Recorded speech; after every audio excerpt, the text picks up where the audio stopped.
Good morning, YouTube. Wanted to come back at you again today. This cloudy, overcast, and kind of rainy day in North Carolina. Just want to hit you up with a quick video in between appointments to talk to you about a topic that I did a lot of research in, and that is riding Darkside. What is Darkside, you may ask?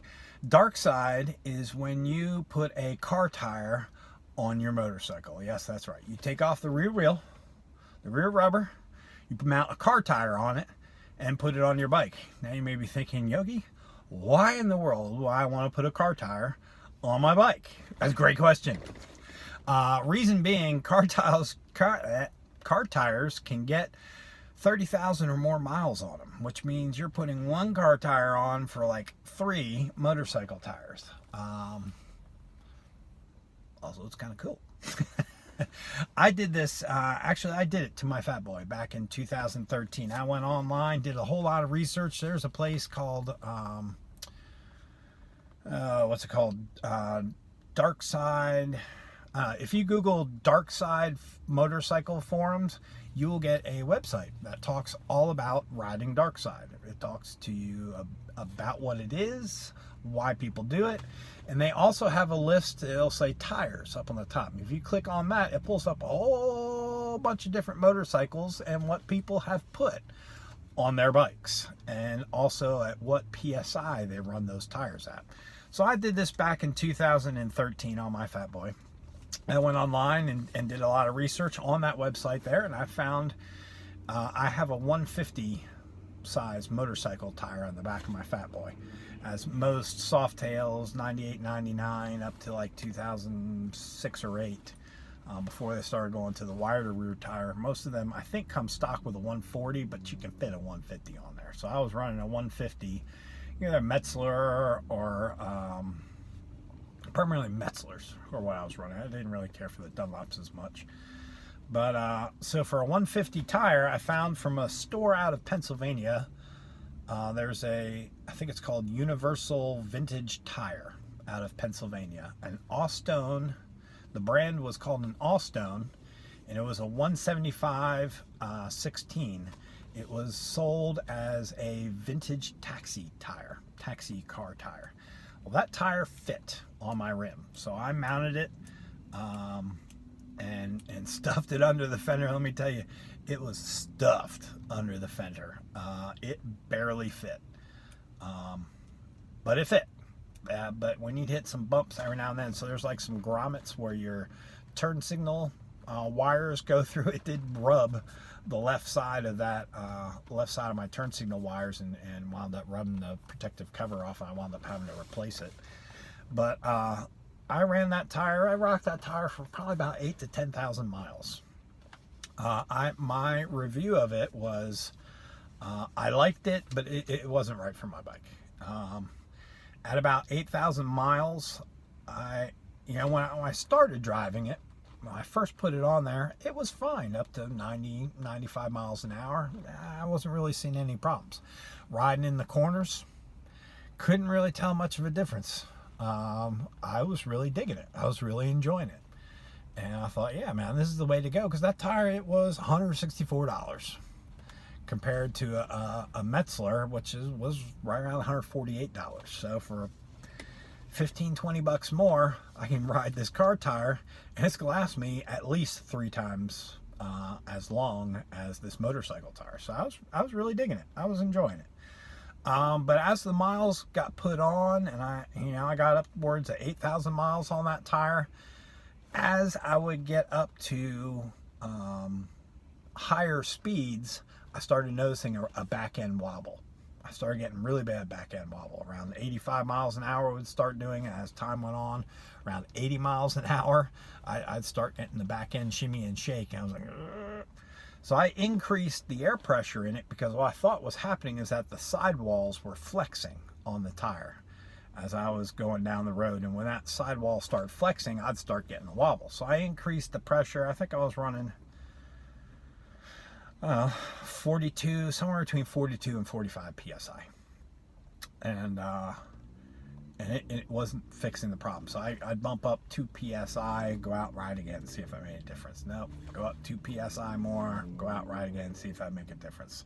Until I was getting, 46, 48 psi. I'm like, it's a little, that's starting to push it a little too heavy for that tire. I don't want to put that much tire in there because I don't want tire failure. So after about 10,000 miles, I decided, you know what, this is getting worse. This is developing into a problem. This is now a safety issue. Let's take that tire off. So I took the tire off and put a Metzeler on, but I kept it in my garage as a spare, just in case, I popped the tire, didn't have the funds for a new tire. I'd throw that one back on until I was able to go out and buy a new tire and put a motorcycle tire back on it. So it sat in my garage for probably about a year. And then a buddy from South Carolina came up. And when he got up there, and we noticed his tire was really pretty bald. And it just so happened, he had a metric bike. I don't remember exactly. I think it might be a Yamaha. Don't quote me on that, but it's a metric. And he has a 150 rear tire. I was like, well, I got a tire you can have for free if you want it. I'm like, but it's a car tire.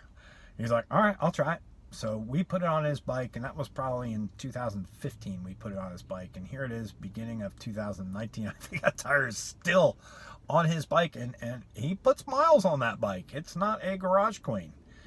And he puts miles on that bike, and he did not at all have the same problems that I have of the rear end wobble. He can twist and rip, and he has no problem. So I'm thinking it's more like a harmonics thing on the bike. Maybe his front wheel and his rear wheel have a little bit further space than mine, and I can't explain it. I don't know. All I know is we put it on his bike. He rides it, not a problem. The other difference, now that I think about it, I'm pretty sure he has spoked. I don't remember if he was an airless or if he had tubes. That may make a difference. Having a tube in there, maybe that makes a difference. I don't know. All I know is that riding Darkside was not for me. Now with the Ultra, I still think, I saw a bike probably about a year ago. It was an Ultra. It was like an Ultra like mine with a big 180 rear tire, and he had a car tire on it, and he was in front of me on a light, and we're in the left-hand turn lane, and he banged the Yui. And let me tell you, man, he leaned that over as he flipped that Yui with that car tire, and not a problem. He took off and he was gone.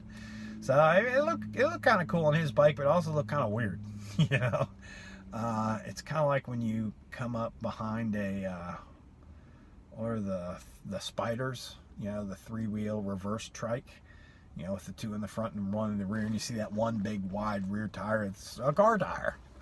It kind of looked like that from the back without the two front wheels. So yeah, I don't think it's right for me.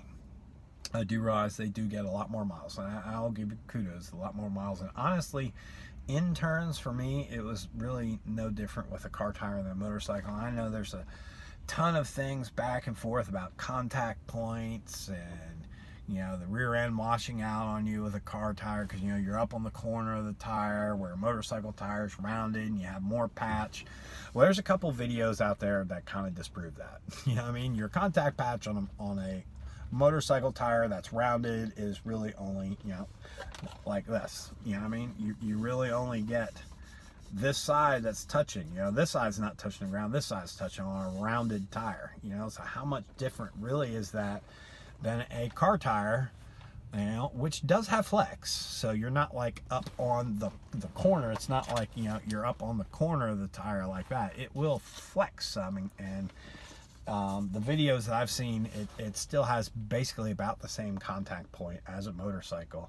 I never, in rain, in nasty weather, never had a problem running a car tire to a motorcycle. I never felt at any point in time that it was going to wash out or slide out. And I would still probably have a car tire on my Fat Boy if it wasn't for the death wobble.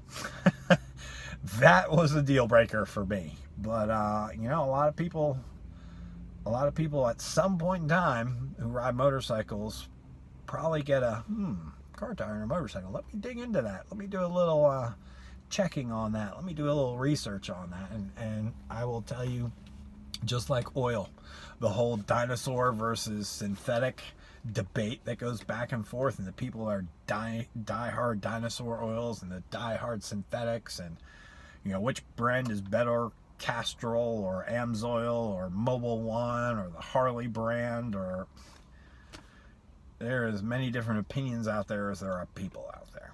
Kind of the same thing with riding Darkside. So many people will say, no, I can't do that, no. But then the people who do actually do it are like, it's fine. I have no problems. It works for me. And honestly, it did work for me until I started getting up higher mileage, and that particular tire did not work with my Softail. So it had to go because it became a safety issue.